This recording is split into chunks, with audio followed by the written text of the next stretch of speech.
Good morning, students. Welcome to Education Center. Today we are going to learn about Science Chapter 2, Part 2nd of Food and Digestion, Class 4th. Dear student, in introduction, we are going to discuss about digestion, microorganism, harmful microorganism, and uses of microorganism, and some quiz. We will start in this lesson from digestion.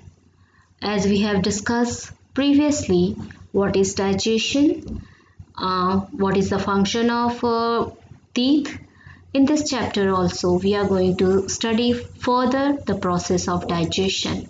As we all know, as we have discussed in the previous chapter, that our digestions first start from the mouth. Our teeth start biting and chewing the food, and it make it more softer in order to swallow. So the process by which food is broken down into simpler form is called digestion, and digestion first and foremost start from mouth.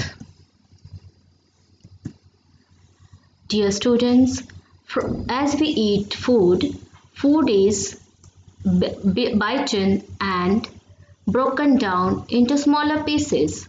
Okay, food is chewed and the saliva already present in the mouth make the chewed food softer and easier to swallow. After that, when the food becomes very soft, it transfers to food pipe. Food pipe helps to pass the chewed food into stomach. Now, after when the food reaches into stomach, it is further broken down into more smaller pieces by a process called churning. Churning is a strong spinning movement, and with the help of chemicals called digestive juices, here the process is done.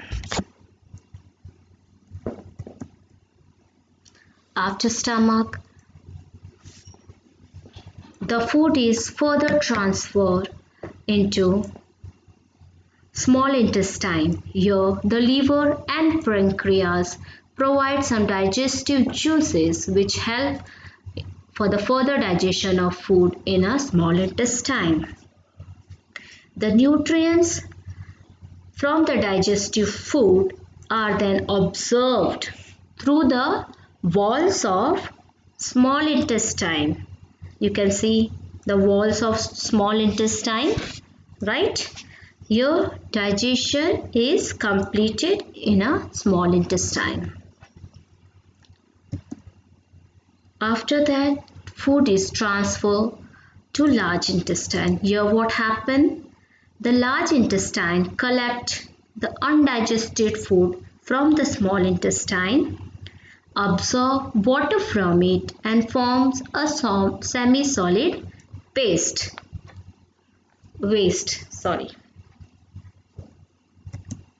Now this semi-solid waste is further transferred, removed from the body through anus.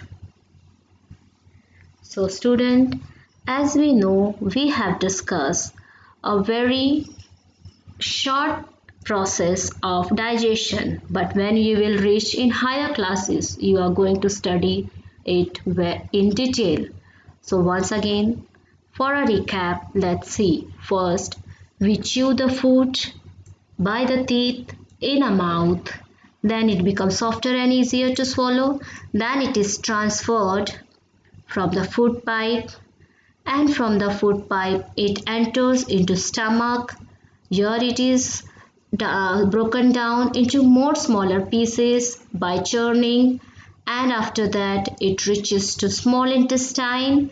Here in small intestine some digestive juices are provided, with the help of which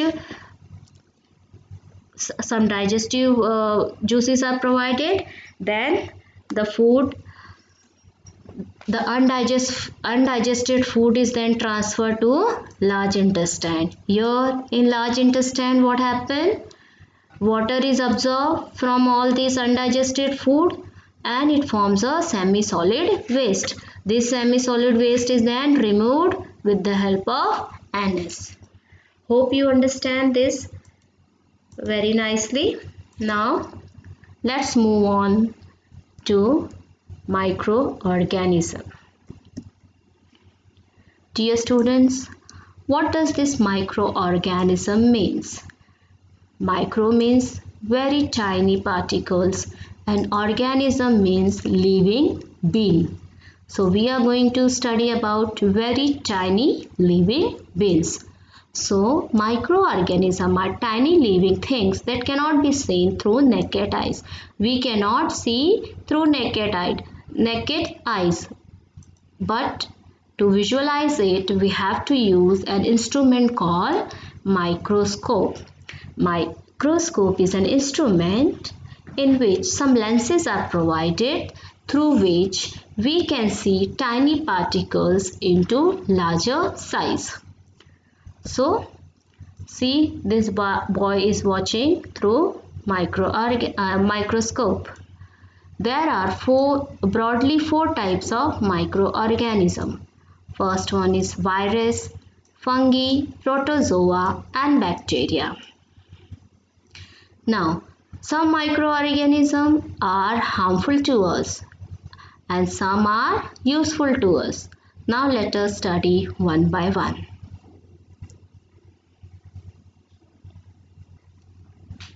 Now some harmful microorganisms are such as virus. As we have discussed in previous lesson about teeth, we already know if we doesn't brush your teeth properly, what happens? Germs will attack our teeth and what happens? We start tooth decay. Okay, so these germs are also a part of microorganism. So further we are going to study about various microorganisms. Let's start from virus. Virus causes disease such as common cold, AIDS and polio. See the picture of viruses.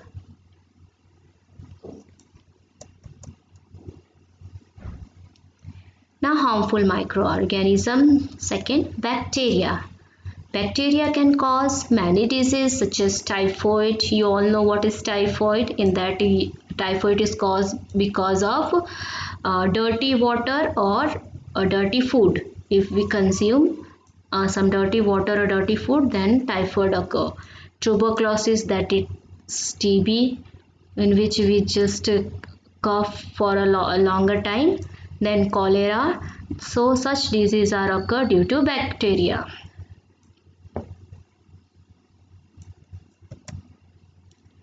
Next microorganism is fungi.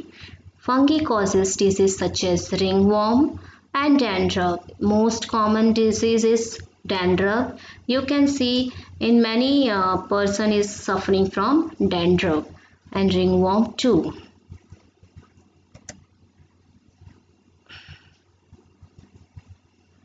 Now fourth harmful microorganism is protozoa. It causes food poisoning, dysentery and malaria. These are also very common diseases. Malaria, you know, person suffering from malaria may have cold, shivering and fever. Okay. Now, have you seen when you keep your food for a longer time, then some smells come from that food and you visualize some fungi on it, black color. So that is all due to fungi and bacteria. It spoils the food, which is unsafe to eat. So microorganism also called a cause spoilage of food.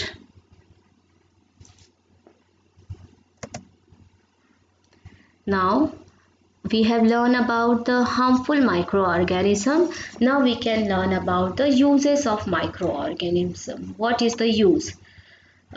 Suppose one animal, dead animal body is there, and it started decomposed. How it decomposed? Can you think about it? What happened? Its dead body mixes with the soil, and little tiny microorganisms start eating it. And after that, you will see after some time it disappear. The dead body will disappear after some time. So your microorganism also help in decomposition of dead animals and plants. Now, your it helps to make curd from milk. Have you seen your family members are making curd at home? So it's possible due to microorganism only. That is due to rod-shaped bacteria. Curd is made from fermentation of lactose in the milk by the rod-shaped bacteria.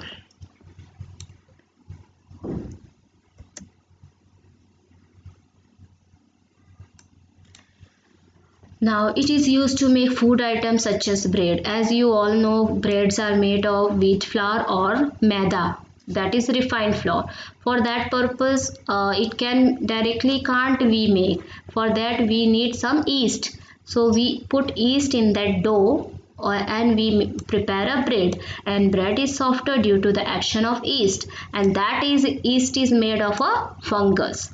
So it is also a microorganism. Now here are some quiz. I hope you understand the chapter very nicely. If is there any queries about the lesson, please let me know in the comment box. And if you need some improvement, please let me know. So start with the quiz. Which microorganism cause typhoid and cholera? You all know. It's bacteria. What is the process by which food is broken down into smaller pieces in a stomach is called? It's churning. Then microorganisms help us to make curd from, as we have learned, milk. From where does the chew food passes down to reach the stomach? You all know, food pipe. The process by which food is broken down into simpler form. What is the process? It's digestion. Hope you understand that lesson. So if you like my video, student, please subscribe to Education Center, like, share and press the bell icon for more notification. Thanks for watching my video. Thank you very much.